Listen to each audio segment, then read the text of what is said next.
આણંદ શહેરમાં વ્યાયામશાળા મેદાન ખાતે ચાલી રહેલા સ્પોર્ટ્સ સંકુલની સાઇટ પર પતરા મારી બનાવેલા હંગામી કાચા ઝૂંપડામાં રહેતા શ્રમજીવી આદિવાસી યુવકે પોતાની પત્નીને ગળે ટૂંપો દઈ કરપીણ હત્યા કર્યા બાદ પત્નીની હત્યાને આત્મહત્યામાં ખપાવવાના માટે ગળે ફાંસો આપી લટકાવી દીધી હતી। જોકે પોલીસે આ બનાવમાં પર્દાફાશ કરી પતિ વિરુદ્ધ હત્યાનો ગુનો નોંધી આરોપી પતિની ધરપકડ કરી કાયદેસરની કાર્યવાહી હાથ ધરી હતી। આણંદ શહેરમાં વ્યાયામશાળા મેદાનમાં સ્પોર્ટ્સ સંકુલ નિર્માણ ચાલી રહ્યું છે, જેમાં સાઇટ પર મધ્યપ્રદેશના જાંબુઆ જિલ્લાના કાલીદેવી તાલુકાના હિંદલીગડી ગામનો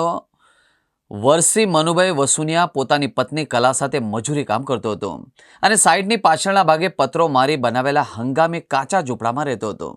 એ દરમિયાન ગઈકાલે સવારના 8 થી 10 વાગ્યાના સમયગાળા દરમિયાન વરસીએ વસુનિયાએ બુમરાણ કરી હતી કે તેની પત્ની કલાએ ગળે ફાંસો ખાઈ આત્મહત્યા કરી છે। આસપાસના મજૂરો દોડી આવ્યા અને કલાને સારવાર માટે હોસ્પિટલ ખસેડવામાં આવી હતી, જ્યાં તબીબોએ કલાને તપાસીને મૃત જાહેર કરી હતી। એ દરમિયાન મૃતક કલાના પિતા અને પિયરના પરિવારજનોએ ઘટનાની જાણ થતાં દોડી આવ્યા હતા। સમગ્ર ઘટનામાં પોલીસે કલાના મૃતદેહને ફોરેન્સિક તબીબ પાસે પોસ્ટમોર્ટમ કરાવતા જેમાં કલાના ગળે ફાંસો આપી હત્યા કરાઈ હોવાનો પ્રાથમિક રિપોર્ટ આવતા પોલીસ પણ ચોંકી ઉઠી હતી અને પોલીસે તપાસ કરતા વીરસિંહ વસુનિયાએ પોતાની પત્ની કલા સાથે કોઈ બાબતે ઝઘડો થતા તેણે કલાને ગળે ટૂંપો આપી હત્યા કરી હતી અને ત્યારબાદ હત્યાને આત્મહત્યામાં ખપાવવા માટે છાપરામાં વળી સાથે દોરી બાંધી કલાને ગળા પર ગળીઓ લગાવી લટકાવી દીધી હતી અને ત્યારબાદ બુભરાણ કરી હતી અને હત્યાને આત્મહત્યાના ખપાવવાનો પ્રયાસ કર્યો હતો। આણંદ ટાઉન પોલીસે હત્યારા પતિ વિરુદ્ધ ગણતરીના જ કલાકોમાં હત્યાના ગુનામાં તેની ધરપકડ કરી હતી। સમગ્ર ઘટનામાં માતાની હત્યા થતા તેમજ પિતા જેલમાં જતા 8 માસના માસૂમ બાળક નોંધારું બની ગયું છે। તારીખ 3/2/2025ના રોજ વ્યાયામશાળા કોમ્પ્લેક્સનું કામકાજ સંભાળતા વરસિંહભાઈ મનુભાઈ વસુનિયા, જે હાલમાં વ્યાયામશાળા સ્પોર્ટ કોમ્પ્લેક્સ ખાતે રહે છે અને મૂળ વતની હીડીબીડી કાલકાદેવી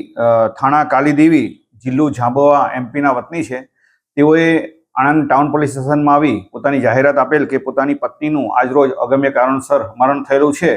જેથી આણંદ ટાઉન પોલીસ સ્ટેશનમાં ઈડી દાખલ કરેલી હતી। ઈડીની તપાસ પીએસઆઈ શુક્લાએ હાથ ધરેલી। ઈડીના કામે પેનલ ડોક્ટરથી પીએમ કરાવતા મરણ જનાર કલાબેનનું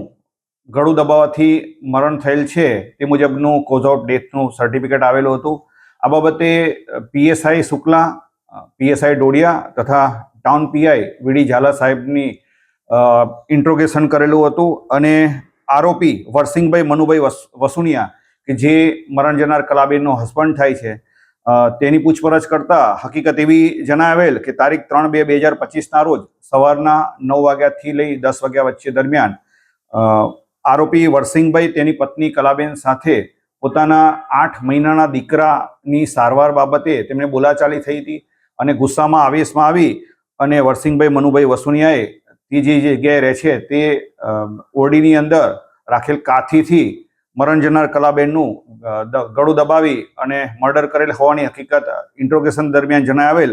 જેથી આ બાબતે મરણ જનાર કલાબેનના પિતા રાધિયાભાઈ બોડાભાઈ ડામોરે આ બાબતે ફરિયાદ આપતા મર્ડરનો ગુનો રજીસ્ટર કરવામાં આવેલો છે અને આ મર્ડરનો ગુનો આરોપી વરસિંહભાઈ મનુભાઈ વસુનિયાએ કરેલ હોવાની હકીકત પોલીસ તપાસ દરમિયાન જણાવ્યા આવતા આ ગુનાના કામે અટક કરવામાં આવેલ।